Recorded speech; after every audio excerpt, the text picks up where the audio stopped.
Salut les Genin, c'est Loïc. Aujourd'hui on se retrouve pour la partie 2 des meilleurs moments de Killua, les moments les plus épiques. Donc on va pas se mentir, la partie 1 était pas mal, mais bon, Killua est capable de beaucoup mieux que ça. Donc aujourd'hui on va aborder la saison 4, 5, 6 de Hunter x Hunter.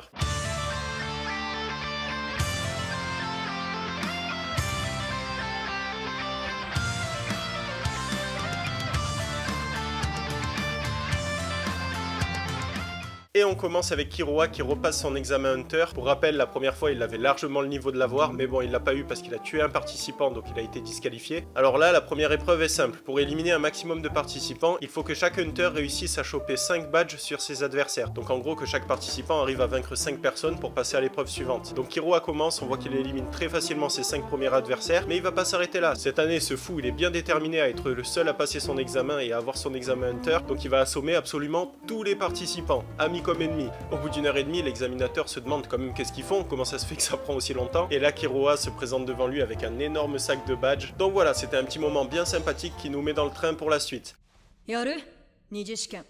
On enchaîne avec les expériences que Killua fait sur Boomer. Boomer est constitué de 3 personnes qui foutent carnage et qui ont tué la moitié des personnages du jeu. Donc c'est pas de la rigolade, le niveau est très élevé. Donc il commence, il veut tester son nouveau pouvoir d'électricité sur Boomer. Il le place super facilement.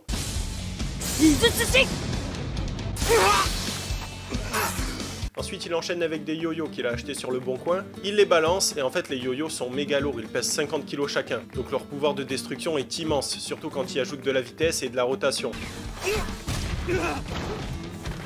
Son adversaire arrive à capter qu'il a une petite faiblesse, il expose son côté droit. Mais qu'est-ce que tu crois? Il a fait exprès de lui montrer cette faiblesse pour en tirer profit. Donc l'autre se rue sur Killua évidemment, il arrive à lui placer un coup, il est content, il pense même l'avoir vaincu. Et là Killua lui sort un deuxième yo-yo qui lui éclate la tête.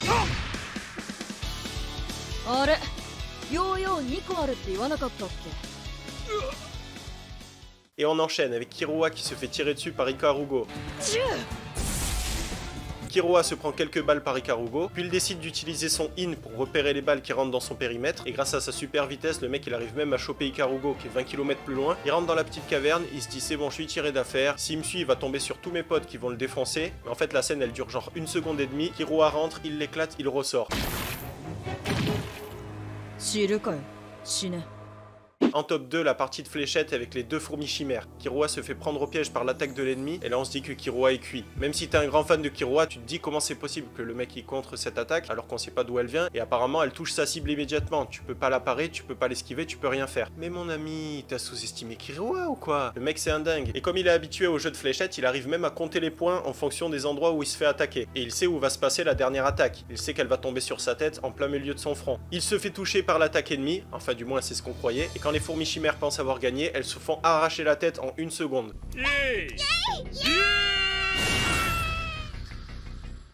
Et enfin, en top 1, Killua qui débarque contre Youpi. Donc Youpi est monstrueux, il affronte Knuckle et ses amis et ils se font rétamer. Knuckle va se faire tuer, il voit sa vie défiler devant ses yeux. Et là, heureusement, Killua débarque avec ses attaques rapides comme l'éclair que même Youpi n'arrive pas à esquiver.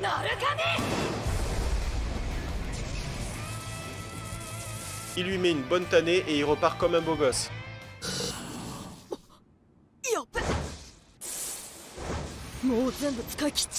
Bon ok, il est reparti comme un fuyard. Mais c'est pour ça qu'on aime Killua, il est imprévisible, il est fort et il nous fait bien marrer en toutes circonstances. Donc voilà pour cette vidéo, j'espère qu'elle vous a plu en tout cas. Si c'est le cas et que vous voulez me soutenir comme d'hab, pensez à la liker et à vous abonner. On se retrouve super vite pour une nouvelle vidéo, un nouveau manga et en attendant que la force vous anime les Genin.